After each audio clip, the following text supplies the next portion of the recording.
విజయవాడకు వరద వస్తుందని చంద్రబాబు ప్రభుత్వానికి ముందే తెలుసా?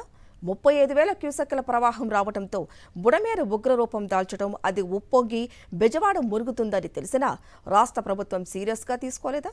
విజయవాడలో 2 లక్షల కుటుంబాల ముంపునకు గురి కావటం వెనుక ప్రభుత్వ నిర్లక్ష్యం ఉందా అంటే అవుననే అంటున్నాయి అధికారుల స్టేట్మెంట్లు.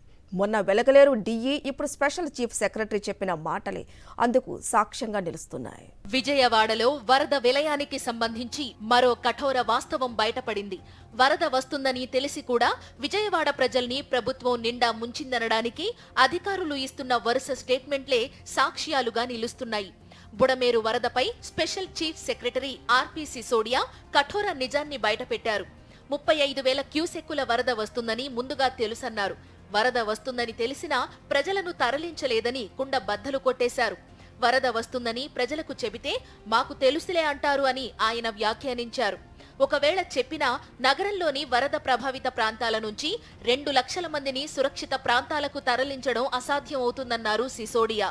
ఒకరోజు ముందు దీంట్లో వస్తుందనేది మాకు తెలిసింది. కానీ ఇప్పుడు ఇష్యూ ఏమిటంటే మనం ఎంత 2 lakh కంటే ఎక్కువ ఫ్యామిలీస్ కోసం మాట్లాడుతున్నాం. 24 hours బిఫోర్ మనం చెప్పలేం. ఇలాంటి సిచ్యువేషన్లో ఇంత పెద్ద మొత్తంలో ప్రజలని తరలించడం ఎంతవరకు పాసిబుల్ అనేది కూడా మనం చూసుకోవాలి. లెవెల్ పెరుగుతుంది, దయచేసి వెళ్ళండి అంటే ఇక్కడ అయినా లంకా గ్రామాల్లో అయినా, గోదావరిలో ఉన్న గ్రామాల్లో అయినా వీళ్ళు లేదు మేము చాలా వరదలు చూసాం, అది తగ్గిపోతుంది, దీంట్లో ఉంటారు. కొంతవరకు వాళ్ళని తరలించడం జరుగుతుంది, కొంతవరకు వాళ్ళు కూడా మా ఫోర్స్బలీగా ఎవాక్యుయేట్ చేయడం అనేది కొద్దిగా కాంప్లికేటెడ్ సిచ్యువేషన్. బుడమేరు నుంచి విజయవాడకు వరద వస్తుందన్న విషయాన్ని ప్రభుత్వం దృష్టికి తీసుకెళ్లినా స్పందించలేదన్న వాస్తవం అధికారుల మాటల్లోనే వెల్లడవుతోంది.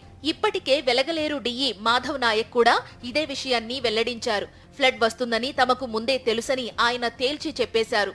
ఉన్నతాధికారులకు కూడా ముందే సమాచారం ఇచ్చామని కూడా చెప్పారు. మేము శనివారమే మా ఈ గారు, ఎస్సీ గారు, కలెక్టర్కి వాళ్ళకి అందరికి చెప్పాను. నేను కూడా ఎంఆర్ఓ వాళ్ళకి ఫోన్ చేసి చెప్పాను శనివారమే. మేము శనివారం మా వాళ్ళు ముందే చెప్పారంట. మేము శనివారమే మాకు ఇక్కడ శనివారం పొద్దున్న వరకు అసలు ఏం లేవు రీడింగ్.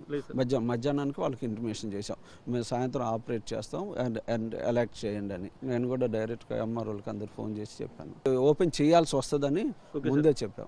చంద్రబాబు ప్రభుత్వంలో ఉన్నత స్థానంలో ఉన్న వారికి విజయవాడ ముంపునకు గురవుతుందని తెలిసినా ఎవరూ సరైన రీతిలో స్పందించలేదని అధికారుల స్టేట్మెంట్లను బట్టి స్పష్టమవుతోంది.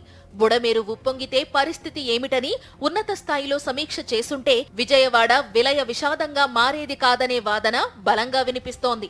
బుడమేరు ప్రవాహం విజయవాడకు చేరుకోవడానికి 18 నుంచి 20 గంటలు సమయమున్నా నగరవాసులను అప్రమత్తం చేయలేదు. కనీసం గంట ముందు అలర్ట్ చేస్తున్నా పరిస్థితి మరోలా ఉండేదేమో అనే అభిప్రాయాలు నగరవాసుల్లో వ్యక్తమవుతున్నాయి. విజయవాడ మున్సిపల్ కార్పొరేషన్ 16 డివిజన్లలోని 77 సచివాలయాల పరిధిలో 40 నుంచి 50% మంది నిరుపేదలు రోజువారీ పనులు చేసుకుని జీవనం సాగించేవారే ఉన్నారు. ఇందులో ఎక్కువగా Singh Nagar, Rajarajeswaripeta, Bombay colony, Burma colony, YSR Nagar ప్రాంతాల్లోనే ఉన్నారు. ఈ ప్రాంతాల్లోకి వరద వస్తుందని ముందే చెప్పి ఉంటే ఇక్కడి వారంతా సురక్షిత ప్రాంతాలకు వెళ్లేవారు.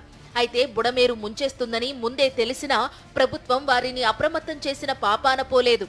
ఆ పాపమే విజయవాడ ప్రజలకు శాపంగా మారిందనే చర్చ జరుగుతోంది.